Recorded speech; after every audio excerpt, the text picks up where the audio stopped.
जय जगन्नाथ दर्शक बंधु आज मार्च 14 तारिख शनिवार मुझे आसी आज दिन कतोटी गुरुत्वपूर्ण खबर से भिडियो शेष जाए देखु एवं आपण मान भल पाइबा स्वरूप भिडियो को गोटे गोटे लाइक कर दिंतु सहित आम चैनल को जदि नुआ आसी चैनल को सब्सक्राइब कर साइड रे बेल आइकन को ऑल रे सेट कर दिंतु जहाँ फल आम प्रत्येक न्यूज आप सर्वप्रथम पाइपर तेज चलतु आज दिन कतोटी गुरुत्वपूर्ण खबर उपर नजर पकाइबा। आज प्रथम खबर है विमान भड़ा बढ़ाइला इंडिगो। सूचना मिली देशर सर्वबृहत विमान कंपनी इंडिगो यार समस्त घरोई एवं अंतर्जातीय विमान टिकटर मूल्य वृद्धि घोषणा करिछि। कंपनी तरफ आज एही सूचना प्रदान करा जायछि। इंधन मूल्य रे तीव्र वृद्धि जोगु भड़ा बढ़ा जायतिबा कंपनी कहिछि। इंडिगो विमान टिकट मूल्य 425 रु 2300 पर्यंत वृद्धि करिछि, जहा यात्री मानक ठारू इंधनर दाम आदाय करिबा पई एपरि करा जायछि। तथा इंडिगो सूचना दैछि जे नूतन विमान टिकट मूल्य 14 मार्च 2026 एणिके आज ठारू कार्यकारी हेबो एवं ए बाबदरे घोषणा करिबा पई विमान कंपनी एक प्रेस विबृत्ति जारी करिछि। परवर्ती खबर एबे युद्ध भितर कमिला सुना दर। तबे सूचना मिलिछि विश्व बाजार चलिथिबा ऑयल वार एवं अमेरिकीय डॉलर प्राधान्य मध्य भारत सुना बाजार एक रोलर कोस्टर राइड ठारू कम अनुभव करूनाही। गतकाली राति एमसीएक्स रे सुना एवं रूपा मूल्य रे तीव्र ह्रास सहित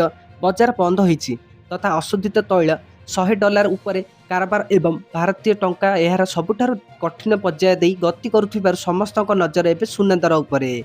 आज भारतीय बाजार रे 22 कैरेट सुना दर 10 ग्राम प्रति 1,47,800 टंका रहिथिबा बेले 24 कैरेट सुना मूल्य 10 ग्राम प्रति 1,61,240 टंका रहिछि तथा गत गुरुवार अपेक्षा शुक्रवार दर कमिथिबा देखिबाकू मिलिथिला। एवं ओडिशार राजधानी भुवनेश्वर रे 22 कैरेट सुना दर 10 ग्राम प्रति 1,47,800 टंका रहिथिबा बेले 24 कैरेट सुना दर मूल्य 10 ग्राम प्रति 1,61,240 टंका रहिछि। भुवनेश्वर गत दिन अपेक्षा आज दर कमिथिबा देखिबाकू मिलिथिला। परवर्ती खबर एबे लागिला झटका आरसीबी पई बैड न्यूज। तेबे सूचना मिलिछि 2026 आईपीएल सीजन 28 मार्च रे आरंभ हेबाकू जाउछि। बीसीसीआई यार प्रथम पर्याय पई कार्यसूची प्रकाश करि सारिछि। दलगुड़िक सेमानकर प्रतीक्षित शिविर स्थापन करिबा आरंभ करि सारिछन्ति। वर्तमान ध्यान विदेशी खेलाड़ी मानक ऊपर जाइछि।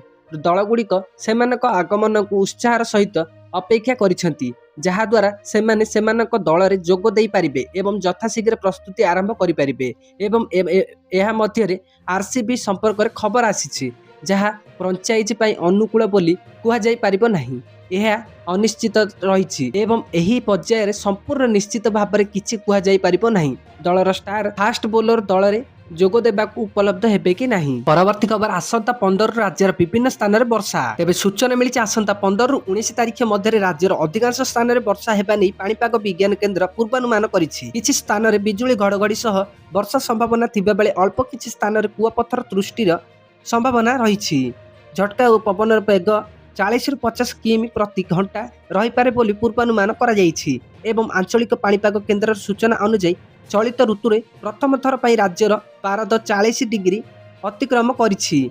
40.8 डिग्री सह झारसुगुड़ा राज्यर सबुठार उत्ताप सहर भाबे रेकर्ड होइतिबा बेले हीराकुद रे तापमात्रा 39.2 डिग्री रहिछि। एवं सही परी संबलपुर और सुंदरगढ़ रे पारद 39 डिग्री छुइतिबा बेले राजधानी भुवनेश्वर रे 38.6 डिग्री, कटक रे 35.6 डिग्री तापमात्रा अनुभूत हेउछि। परवर्ती खबर केवल तेल और गैस नुहे, भारत रे ए सब जिनिस रे दर भी हेबो आकाश छुआ। तेबे सूचना मिलिछि पश्चिम एशिया रे ईरान और अमेरिका और इस्राएल मध्य चलिथिबा युद्धर प्रभाव रे स्टार्टअप हरमुज रे जहाज चलाचल गुरुतर भाव में प्रभावित हेउछि। एहार परिणाम स्वरूप अरब देश गुड़िकरू आसुथिबा तेल, गैस और अन्य पानीय बोझेई जहाज माने एबे असुविधा पड़िछन्ति। एही परिस्थिति भारत सहित विश्वर अनेक देश पई ऊर्जा संकटर आशंका सृष्टि करछि। एवं तेल और गैस पर खाद्य संकटर आशंका। State of Hormuz हेइथिबा अरुणपचायिक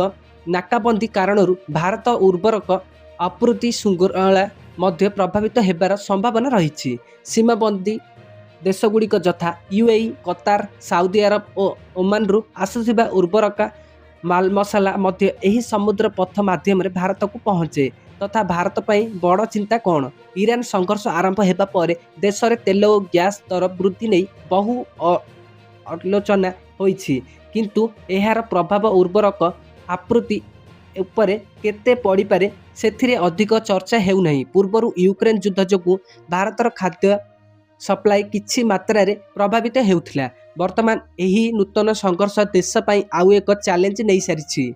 state of Hormuz मध्य आसुथिबा अशोधित तेल आपूर्ति बाधा प्राप्त हेले ଭାରତ ରୁଷିଆରୁ ଆମଦାନୀ ବଢ଼ାଇ ଏହାକୁ କିଛି ସୀମା ପର୍ଯ୍ୟନ୍ତ ପୂରଣ କରିପାରେ, କିନ୍ତୁ ଉର୍ବରକ ଆपूର୍ତ୍ତିରେ 20-25% ପର୍ଯ୍ୟନ୍ତ ସମସ୍ୟା ସୃଷ୍ଟି ହେବାର ସମ୍ଭାବନା ରହିଛି।